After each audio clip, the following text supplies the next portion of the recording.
ಹತ್ತಿರದಿಂದ ನೋಡಿದಂದರೆ ಸಂದೀಪ್ ಅವನನ್ನು ಕಳೆದ ಹಲವಾರು ವರ್ಷಗಳಿಂದ ದೇವರ ಸೇವೆಯನ್ನು ಮಾಡ್ಕೊಂಡು ಬರ್ತಾ ಇದ್ದಾನೆ. ಎರಡೂ ದಿಕ್ಕಿನಲ್ಲಿ ಕೂಡ ಅಲ್ಲಿ ಸ್ವಲ್ಪ ದೇವರ ಒಂದು ಕೆಲಸಕ್ಕೆ ಕರ್ತವ್ಯಕ್ಕೆ ಚ್ಯುತಿ ಬರದಾಗೆ ಇಲ್ಲಿಯೂ ಕೂಡ ಎರಡನ್ನು ಒಳ್ಳೆ ರೀತಿಯಲ್ಲಿ ಒಂದು ಬ್ಯಾಲೆನ್ಸ್ ಮಾಡಿಕೊಂಡು ಆ ಒಂದು ದೇವರ ಸೇವೆಯನ್ನು ಮಾಡ್ತಾ ಇದ್ದಾನೆ, ಇಲ್ಲಿ ಒಂದು ಈ ಸಂಘದ ಕೆಲಸವನ್ನು ಮಾಡ್ತಾ ಇದ್ದಾನೆ. ಈ ಒಂದು ಅವಧಿಯಲ್ಲಿ ಕೂಡ ಇವತ್ತು ಮಾತ್ರ ಒಂದು ರಜೆ ಹಾಕಿದ್ದಾನೆ, ಅವಶ್ಯಕತೆ ಇದ್ದರೆ ಮಾತ್ರ. ಯಾಕಂದರೆ ಇಷ್ಟು ಒಂದು ಅವಧಿಯಲ್ಲಿ ಈ ಒಂದೋ ದಿವಸ ಕೂಡ ಬಿಟ್ಟರೆ ಹೀಗೆ ಉಂಟು ನಾನೊಂದು ಇದು ಮಾಡ್ತೇನೆ ಅಂತ ರಜೆ ಹಾಕಬೇಕು ಅಂತ ಕೇಳಿದವನಲ್ಲ. ಇವತ್ತೊಂದು ದಿವಸ ರಜೆ ಹಾಕಿದ್ದಾನೆ.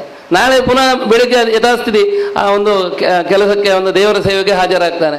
ಯಾಕೆಂದರೆ ಅವನಿಗೆ ಅಷ್ಟು ಕರ್ತವ್ಯ ಪ್ರಜ್ಞೆ, ದೇವರ ಬಗ್ಗೆ ಒಂದು ಅಷ್ಟೇ ಪ್ರೀತಿ, ಎಲ್ಲರ ವಿಚಾರದಲ್ಲಿ ಕೂಡ ಆ ಒಂದು ಎಲ್ರಿಗೂ ಕೂಡ. ಯಾಕೆಂದರೆ ಬೆಳೆಯುವ ಸರಿ ಮೊಳಕೆ ಅಂತ ಹೇಳಿದ ಹಾಗೆ ಈ ಹಿಂದೆ ನಾನು ಕೇಳಿದ್ದೇನೆ, ಎಲ್ಲ ಸಂಘ ಸಂಸ್ಥೆಯಲ್ಲಿ ತುಂಬ ಕೆಲಸ ಮಾಡಿದ್ದಾನೆ. ವಿಶೇಷವಾಗಿ ಈ ದುರ್ಗಾ ಪರಮೇಶ್ವರಿ ಫ್ರೆಂಡ್ಸ್ ಕ್ಲಬ್ ಇದರಲ್ಲಿ ತುಂಬ ಒಂದು ಸಾಧನೆ ಮಾಡಿದ್ದಾರೆ. ಆ ಒಂದು ಫಲಶ್ರುತಿ ಎನ್ನುವಂತೆ ದೇವಿಯ ಒಂದು ಆಶೀರ್ವಾದದಿಂದ ಇವರಿಗೆ ರಾಜ್ಯ ಮಟ್ಟದ ಪ್ರಶಸ್ತಿ ಕೂಡ ಸಿಕ್ಕಿದೆ.